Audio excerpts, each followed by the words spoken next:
Sabi ni Johnson Tan, hakbang maisog at isiminay kay OGC Duterte at Kibuloy lalong tumitibay. Di ba? Lalong gumaganda yung laban.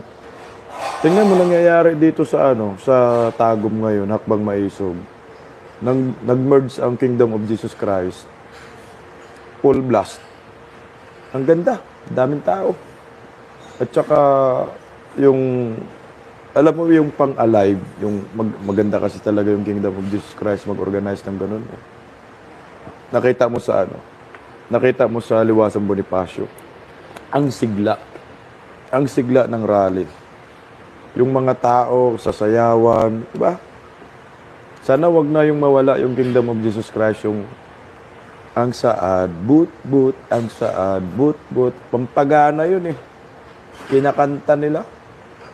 Alive na alive yung mga tao. At ako, sumasayaw nga ako. Pawis na pawis.